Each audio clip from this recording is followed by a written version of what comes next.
The top stories tonight in Y News. President Rodrigo Duterte has allowed the resumption of limited in-person classes in medical and allied health programs in general and modified general community quarantine areas.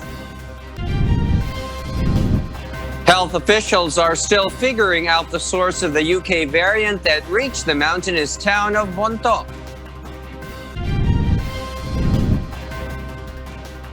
Moderna announces vaccine upgrades to protect against emerging variants of the virus. PHILHEALTH Chief Dante Geran says that 92% of the 15 billion fund allegedly lost to corruption in the corporation has been liquidated. Senate panel approves bill allowing the president to defer or suspend the Social Security Service contribution rate hike. And the viral meme of Bernie Sanders during the inauguration has been made into a crocheted doll, and it's now being auctioned for charity. Good evening, Philippines and the world. Today is Tuesday, January 26, 2021. I am Harleen Delgado. Join us in the next hour as we deliver today's top stories around the country and in other parts of the world. I am Angelo Castro III. We are also seen in 1,935 satellite monitoring centers nationwide and via live streaming worldwide through the UNTV News and Rescue social media accounts and our website, untvweb.com. I am William Theo. First in the news, President Rodrigo Duterte has allowed the resumption of limited in-person classes in medical and allied health programs in higher education institutions in areas under the general community quarantine and modified GCQ areas. According to Malacanang, this is to ensure that the country would have enough medical frontliners amid the pandemic. The Interagency Task Force for the Management of Emerging Infectious Diseases previously allowed the University of the Philippines to resume the face-to-face medical internship program at the Philippine General Hospital as early as October as an exemption under the community quarantine guidelines. Ito po ay sa mga med schools and yung mga medical allied programs sa mga higher educational institutions sa MGCQ at para po sa mga higher education institutes o institutions in GCQ areas with base hospitals that cater to COVID-19 patient. Ito po ay para hindi tayo maubusan ng mga doktor, no, kung hindi po magpapatuloy yung mga face-to-face ng mga doktor and allied medical profession. The Department of Education said that not all public school clinics and classrooms could be used as coronavirus vaccination hubs. Teachers, meanwhile, could not be tapped to help the actual inoculation process. Dante Amento tells us why. The Department of Education, or DepEd, had already talked with the Interagency Task Force for possibility of utilizing schools as vaccination centers in the upcoming rollout of the government's vaccination program. But Education Secretary Leonor Briones says there are many things need to be considered, such as the spaces of classrooms or clinics that can be used for vaccination activities.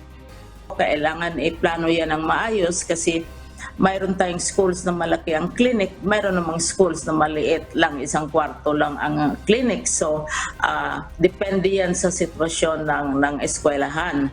The local government units should also be consulted. Briones added that teachers will assist the Department of Health in educating the people on the general aspects of information about the national vaccination program. Una, dinideny namin yung perception na ang mga teacher ay sila mismo ang mag-vaccinate ng ating mga kabataan o your fellow teachers. Dahil ma-COVID o wala, anong klaseng sakit o wala, very strict ang protocol sa medicine na kung hindi ka trained medical personnel, hindi ka naman talagang isasabak sa mga medical procedures. Briones said the DepEd may not even allow teachers to delve into details of different brands of vaccines which can only be explained by medical doctors. She, however, expected the health agency to give ample training to the teachers to equip them with enough knowledge about the inoculation process. DepEd expressed strong support with the government for its much-awaited mass vaccination with the aim to go back to the old normal like conducting face-to-face classes. Dante Amento, UNTV, News and Rescue.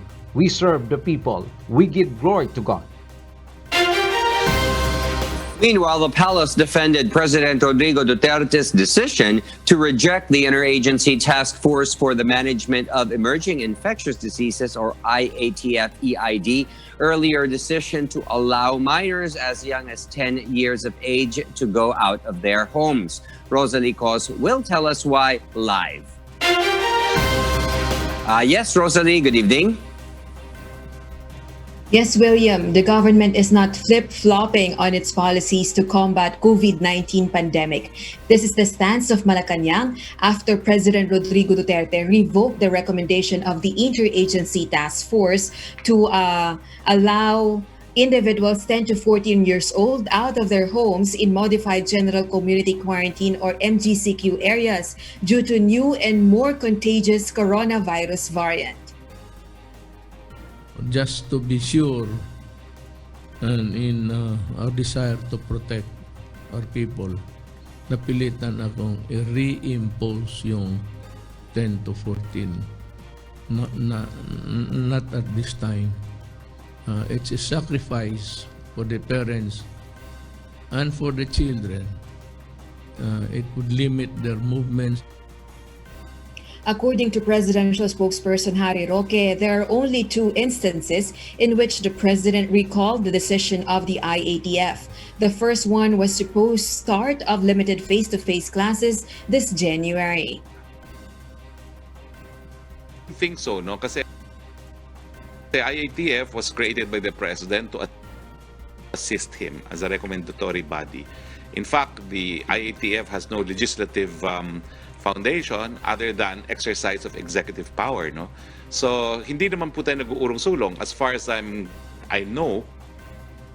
The task force decision follows after the Trade Department's recommendation to balance health and economy. But Roque explains that the president's top priority is the children's safety amid the ongoing pandemic. Meanwhile, the IATF meets again today to discuss its recommendation on quarantine classifications for the month of February. William, aside from healthcare utilization capacity, the government also considers social and economic factors for imposition of quarantine restrictions. Back to you, William. Thank you, Rosalie Cos, reporting live. Meanwhile, cases of coronavirus disease in the country grew to 516,166 as a total of 1,173 new cases were recorded today. 18 patients recovered from the disease, bringing the total count of recoveries to 475,423. 94 fatalities were recorded, taking the death toll to 10,386. According to the Department of Health's latest case bulletin, most of the new confirmed cases came from Cebu City with 84, Davao City with 67, Cavite with 51, Quezon City with 47, and Rizal with 41. Active cases also grew to 30,357. The Valenzuela City local government has opened the registration for residents interested in having themselves vaccinated against the coronavirus disease. However, to avail of the free vaccine, the city government has advised residents to strictly follow the registration process. Joan Nano tells us why.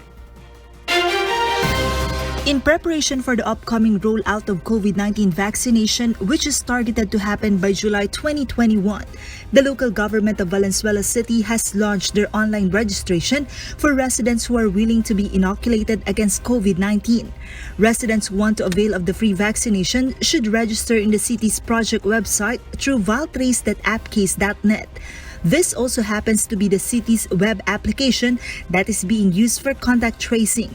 They just have to answer several personal questions in the website that are related in the vaccination.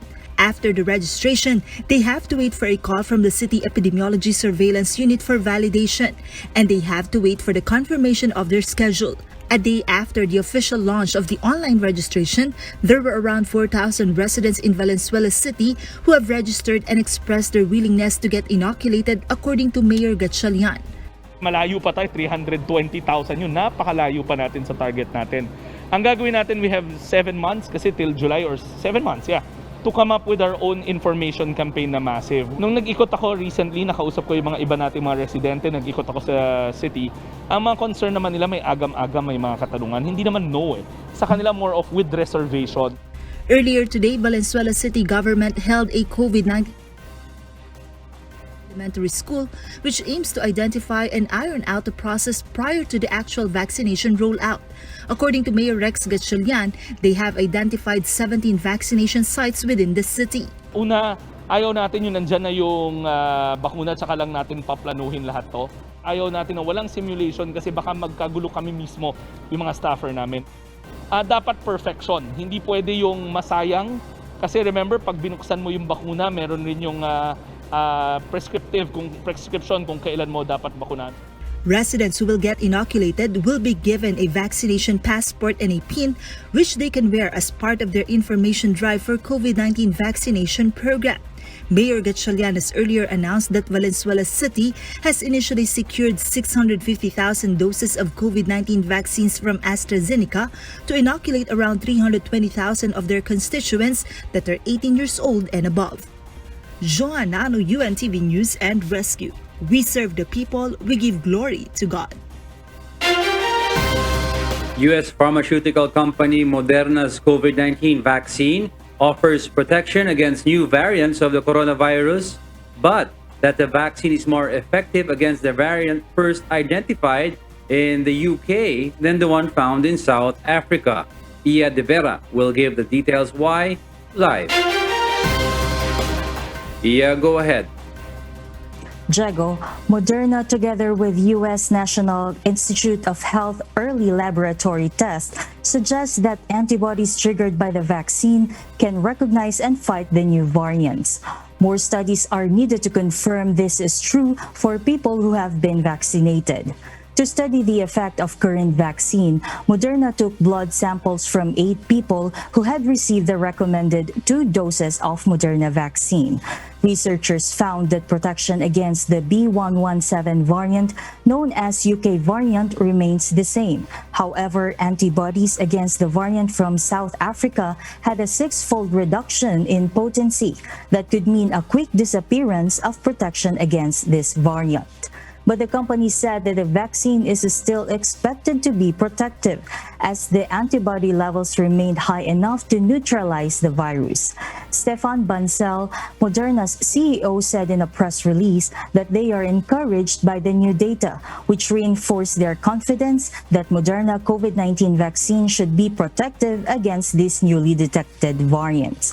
Bancel added that their move is out of an abundance of caution and they are advancing an emerging variant booster candidate against the South African variant to determine if it will be more effective to boost titers against this variant and potentially future variants. Moderna has submitted their study to a preprint server for a wider scientific community analysis. Diego? Thank you, Ia De Vera, reporting live from New Zealand. For those watching us on YouTube, please click the subscribe button you see on the right side of your screen and ring the bell for notification. You may also follow us on Facebook. The Department of Health says that there is no strong evidence yet to conclude that the traveler from the United Kingdom is the source of the UK variant that infected residents in Bontoc Mountain Province. Meanwhile, DOH confirms that there is now a local transmission of the B.1.1.7 variant of SARS-CoV-2 in the country. Aiko Miguel will tell us why. The male who came from United Kingdom and went home to Bontoc Mountain Province that tested positive for COVID-19 has been detected to be negative of the UK variant. This is why the Department of Health continues to investigate where his close contacts got infected with the UK variant. The DOH is not setting aside the possibility that the male from UK got infected in the Philippines. Based on the timeline presented by the DOH today, he arrived in the country last December 11 and not on December 13. On December 13, he went home to their province after being tested negative of COVID-19. He attended social gatherings last December 25 and 26. It was on December 27 when he experienced abdominal pain, and on December 29 he tested positive of COVID-19. Posible po talaga na sa length of time na nandito nga po siya sa Pilipinas, ay dito na po niya nakuha ang kanyang infection. Pero again, the statement is, as of now, we're not yet concluding that this traveler from UK is the source of infection, and the department is currently doing back tracing of our cases to identify other potential sources of infection. Based on the contact tracing report of the DOH, 4 of his first-generation close contacts tested positive of the UK variant, while 8 of the second-generation close contacts also tested positive of the UK variant. This is why the DOH Epidemiology Bureau needs to check on other close contacts exposed to the 12 positive of the UK variant, since the male from UK tested negative of the UK variant. Yun ang inaalam natin ngayon. Ang ginagawa ng ating LGU at ng RESU ay, aside from this traveler from UK and his wife, sino-sino pa ba yung mga naging nagpunta doon? Either mga returning overseas Filipinos din, or mga individuals na may nakasalamuha din. Ayokong mag-conclude kung paano nakapasok. Kailangan mo ng pag-aralan at yun, makakuha tayo ng mas complete na information. What is clear now, according to the DOH, is that there is a local transmission of the B117 or UK variant in Bontoc Mountain Province. This means cases there are linked to each other and the transmission is in an area. But the DOH also clarified there is no community transmission yet in the area. Nagbebelong lang kasi sila sa iisang cluster sa barangay na yon. At ikatlo, nakakonekta pa natin. Alam natin, itong kasong to, nakakonekta siya sa ganitong kaso kasi pareho silang same household ba sila or sila ay magkatrabaho. In addition, based on the DOH's report, 4 of the 302 onboard flight PR8661 of the 2 returning overseas Filipino workers from Lebanon positive of the UK variant is also positive of the COVID-19. 51 passengers and 19 crew have pending results. Meanwhile, according to UP Octa Research Team's report, surge in COVID-19 cases is now prominent in Mountain Province and also in other provinces like Cebu, Kalinga, and Iloilo. This is aside from the UK variant cases recorded in Bontoc Mountain Province. Aiko Miguel, UNTV News and Rescue. We serve the people, we give glory to God. Despite the public calls for President Rodrigo Duterte to get vaccinated in public, Malacanang said that the president wishes to be inoculated from behind. Presidential spokesman Harry Roque said this was President Duterte's reasoning behind his final decision to be vaccinated away from the public eye. Last night, Vaccine Czar Secretary Carlito Galvez reiterated that the president can greatly help in intensifying the public's vaccine confidence if he will be vaccinated in public. He has said so. Sabi nga niya, dahil sa puwet siya magpapasaksak, so hindi po pwedeng public.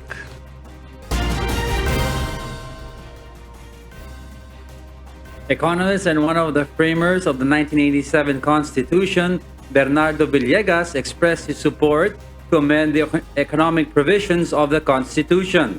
Villegas said the international community was uninterested in the economic restrictions in the country. Ray Palayo will tell us why. The House Committee on Constitutional Amendments resumes the hearing on the resolution filed by Speaker Alan Velasco proposing the amendment of the Constitution. Chairperson Alfredo Garbin Jr. emphasized that hearing will be limited to the economic provisions. Ang sentro lamang ho ng diskusyon dito, nag-usapan ay restrictive economic provisions. Wala hong term extension, wala hong lifting of term limits, wala hong political provisions. More resource persons were invited, including one of the framer of the 1987 Constitution and also an economist Dr. Bernardo Villegas.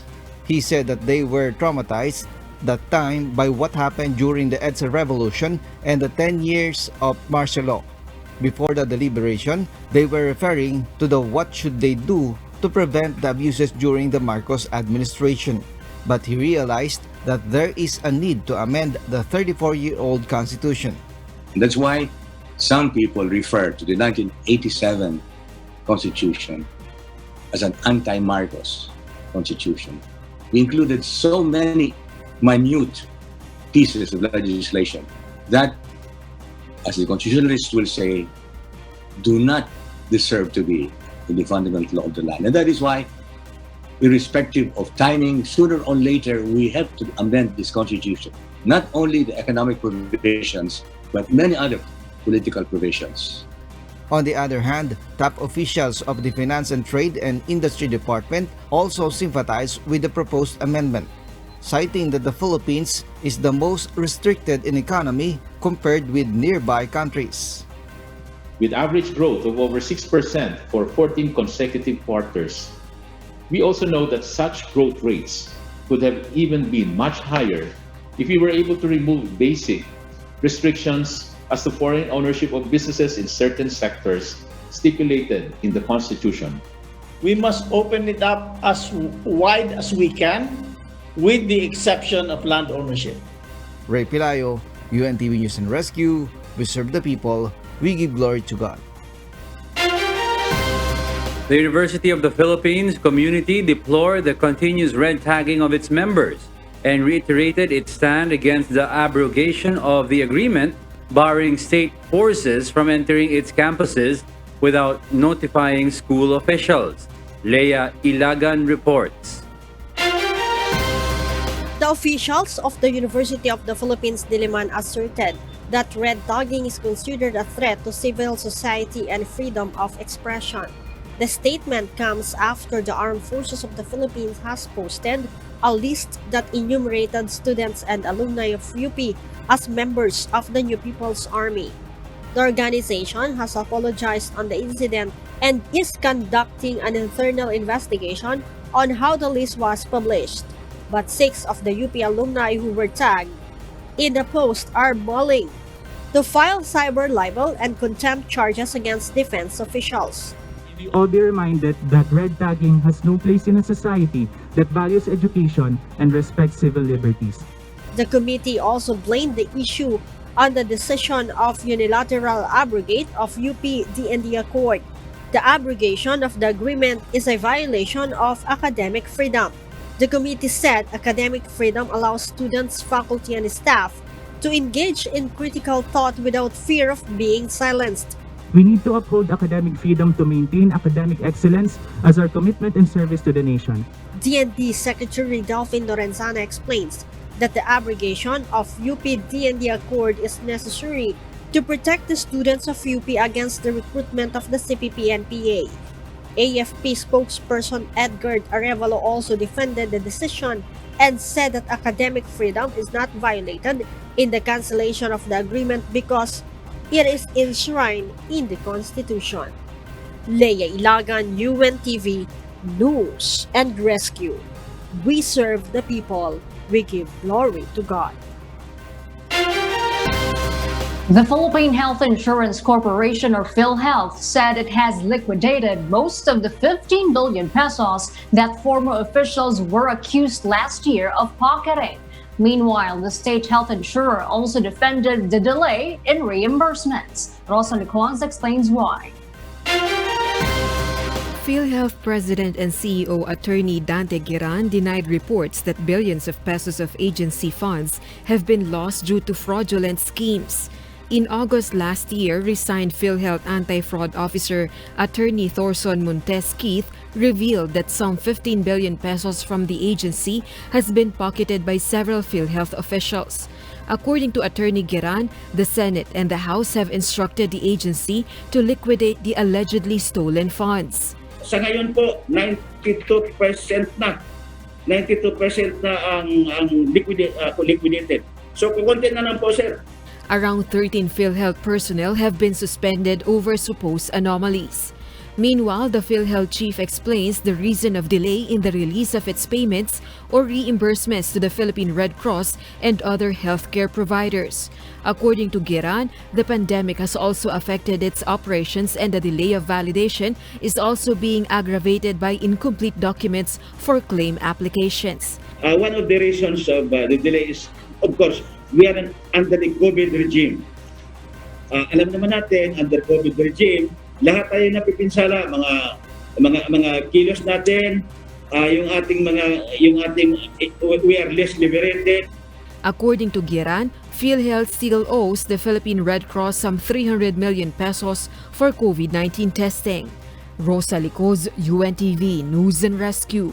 We serve the people, we give glory to God. The Senate Committee on Government Corporations and Public Enterprises has approved proposed measures seeking to defer the implementation of the SSS contribution hike while the country is still facing a pandemic. Its chairperson, Senator Richard Gordon, said they are inclined with the proposed bill authorizing the president to temporarily suspend or defer the increase in times of state of national emergency or state of calamity. Under the Senate Bill number 1970, which the senator introduced, the president can suspend the contribution hike for a period of 6 months and may be extended to another 6 months. The SSS, for its part, maintains the increase should not be deferred, but says it is a better proposition to let the president decide. Its president and CEO Aurora Ignacio further suggests to shorten the proposed suspension period to 3 months. According to SSS, it is already threatened with almost 10 trillion peso unfunded liability. Enable them to support payments of pensioners in the next 30 to 40 years. She also noted that the increase was a long overdue reform. Delaying this implementation of any reform will worsen an already dire financial institution. The new contribution schedule in the SSS Charter is a long overdue reform.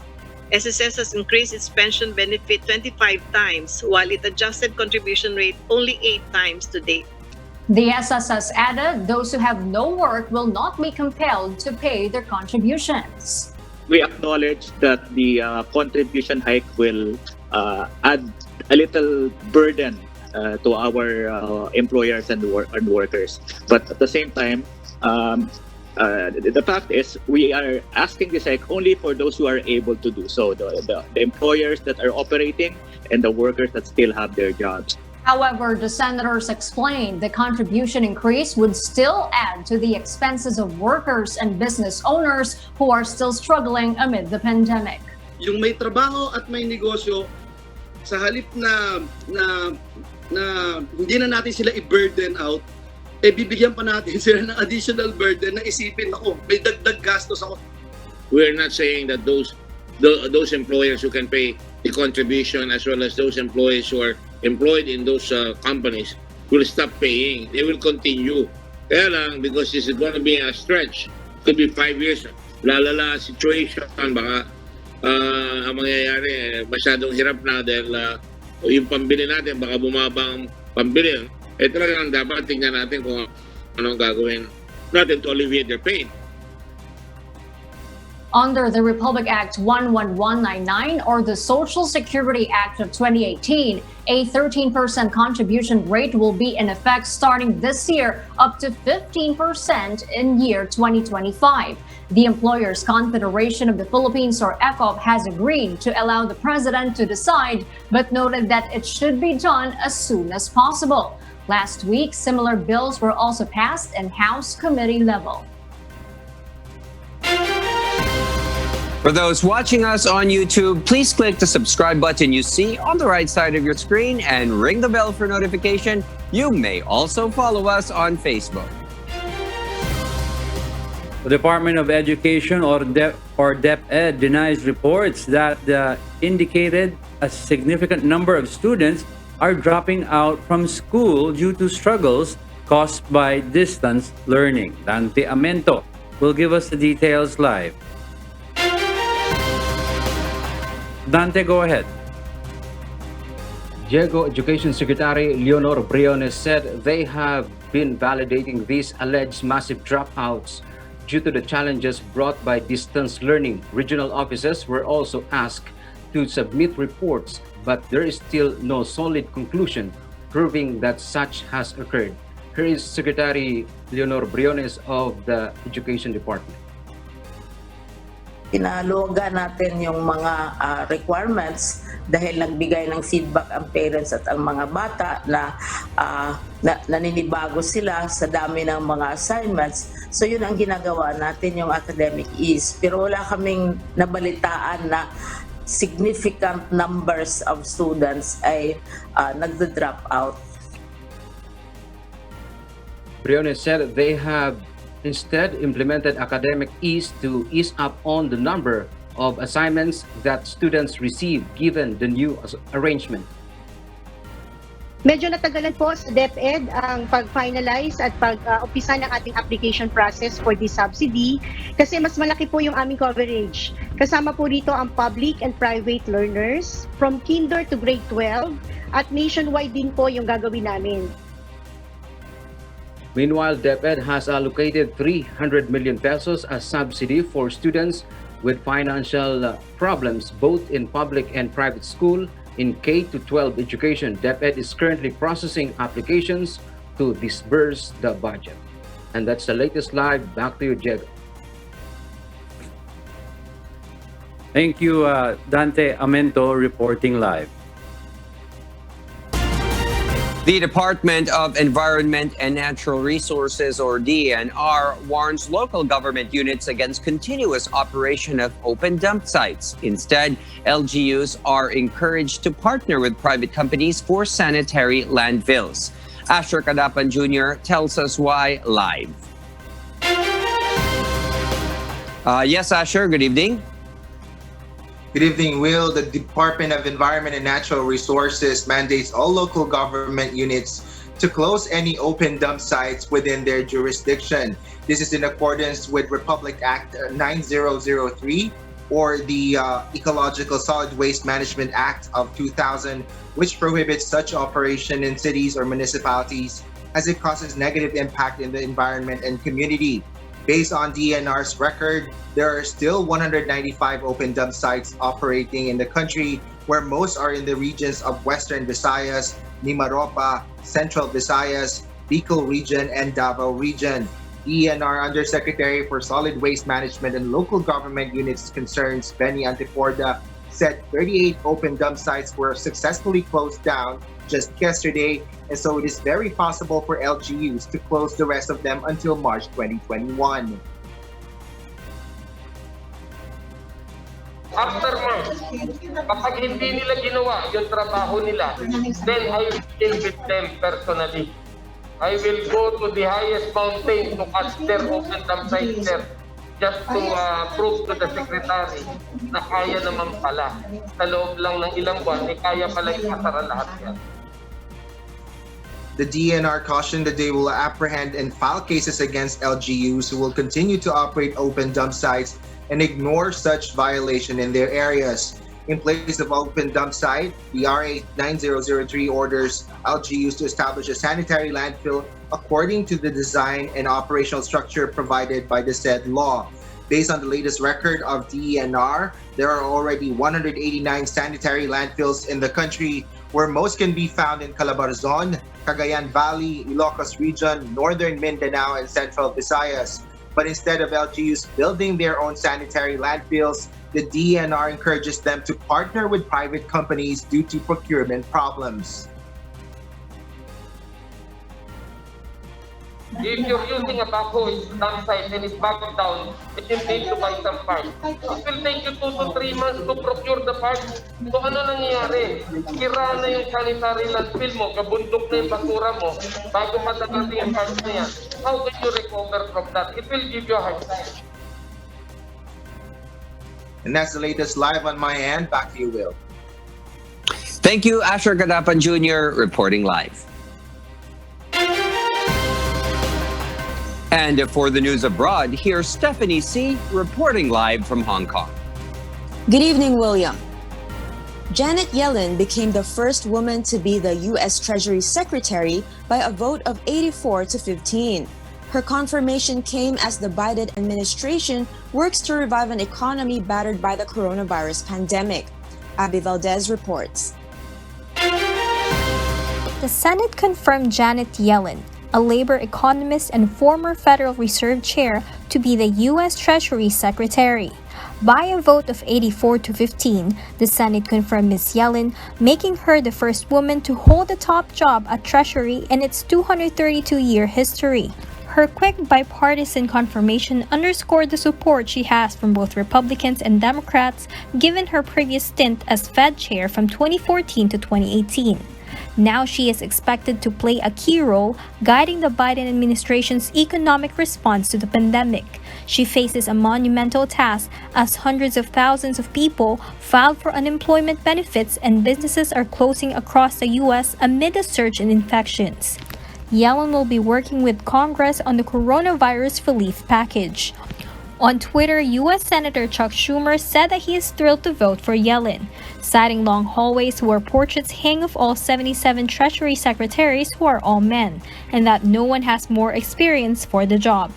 Right now, the White House did not immediately release a statement on when Yellen would be sworn in or by whom. Abby Valdez, UNTV News and Rescue, USA. We serve the people, we give glory to God. Chinese President Xi Jinping has warned global leaders against starting a new Cold War and urged unity in the face of the coronavirus pandemic. Early Briones will tell us the why. The president of China, Xi Jinping, made a bold statement on Monday at the online Davos Forum for warning world leaders of their actions. They should refrain from initiating a new Cold War and must act as one in the face of the deadly pandemic that is COVID-19. Xi seemingly directed his particular words towards the recently inaugurated U.S. President Joe Biden, who intends to strengthen the U.S. relations with other nations to overcome the increasingly influence of China. To build small circles or start a new Cold War. To reject, threaten, or intimidate others. To willfully impose decoupling, supply disruption, or sanctions. And to create isolation or estrangement will only push the world into division. In the past, when the U.S. administration was under the control of Donald Trump, tension between the U.S. and China, the two biggest economies of the world, grew as issues arose regarding the trade and technology in Hong Kong, Xinjiang, and the coronavirus. During his 25-minute speech, Xi stated the G20, a worldwide forum comprised of 19 of the developed economies, and the European Union should build on the G20, being the main forum for global governance, and that everyone should focus and engage in closer macroeconomic policy coordination. Xi passionately addresses that nations should build together an open world economy where there is no presence of discrimination and exclusion, no rules and systems, no barriers between nations, and no investment and technological exchanges. A pledge to reducing carbon emission by 65% by 2030 and achieving neutrality by 2060 was also made by President Xi Jinping, as China is responsible for 25% of greenhouse gases polluting the world. Early Briones, UNTV News and Rescue. We serve the people, we give glory to God. Twitter unveils a pilot program to crowdsource fact checks to combat misinformation. Marvy Delphine will give us the details live. Marvy? Steph, in a significant attempt to overhaul how content is moderated, Twitter's Vice President of Product, Keith Coleman, introduced a new tool called Birdwatch. The program is currently a pilot and is only available via a separate website, but eventually the company wants to expand the standalone feature to the rest of Twitter. Birdwatch will allow pre-selected regular users called birdwatchers to identify tweets they think have misinformation. and write notes with more information and context, which is a community-driven approach similar to Wikipedia, where registered volunteers write, update, and edit articles for accuracy. Birdwatch notes will appear beneath a tweet, and in an effort to prevent people from manipulating the system, birdwatchers will be able to rate the helpfulness of each note and will label helpful ones currently rated helpful. Fact checks that are rated by other contributors as high quality may get bumped up or rewarded with greater visibility. Twitter already applies labels to potentially misleading tweets, a policy that was implemented since September last year, ahead of the U.S. presidential election, in order to address tweets about mail-in voting, premature election results, as well as those relating to COVID-19. This method, however, is limited only to tweets that violate Twitter's rules, and so the microblogging site now wants to go beyond just labeling misleading tweets, but preventing misinformation from receiving widespread public attention. The company said that it is trying to ensure that Birdwatch has a diverse range of perspectives and participants, which is an ongoing problem at Wikipedia. The company also emphasized that Birdwatch will not replace other labels and fact checks Twitter currently uses. Steph? All right, Marvy, thank you for that live report. And those are the reasons behind the news in other parts of the globe. For those watching us on YouTube, please click the subscribe button you see on the right side of your screen and ring the bell for notification. You may also follow us on Facebook. Back to you, William. Thank you, Stephanie C., live from Hong Kong.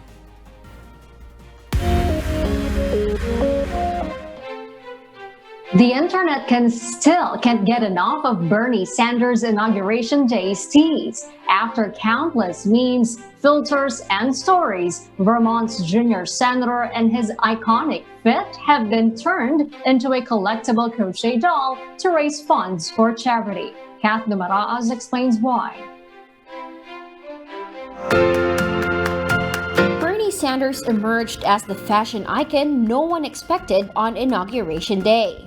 Sanders unexpectedly stole the show with his very modest and completely on-brand attire. The meme became so popular that a Texas woman designed the Bernie's Mittens crochet doll, complete with little mittens and a face mask, and shared it online. Now the adorable mini Bernie is up for auction on eBay and has already attracted 149 bids and nearly 3,000 watchers. It was initially priced at just 99 cents and is now sitting at a whopping $15,500 with 1 day left. The Bernie Sanders crochet doll will also help Americans in need. As per the listing, 100% of the proceeds will go toward one of Bernie's favorite charities, Meals on Wheels. This community-based organization is dedicated to addressing senior isolation and hunger throughout the country. A Meals on Wheels America representative said in a statement, Senator Sanders has long been one of their biggest advocates, and they are thankful for the support amid the pandemic. Following Inauguration Day, Sanders began selling a $45 sweatshirt that featured the meme on his website, with 100% of proceeds also going towards Meals on Wheels Vermont. Supplies quickly sold out and currently aren't available for purchase. Kat Dumaraos, UNTV News and Rescue. We serve the people, we give glory to God. And those are the reasons behind the news, January 26, 2021. I am Herlene Delgado. Reasons we deliver to you as they unfold. I am Angelo Castro III. Because we need to know, we will always ask why. I am William Theo. We serve the people. We give glory to God.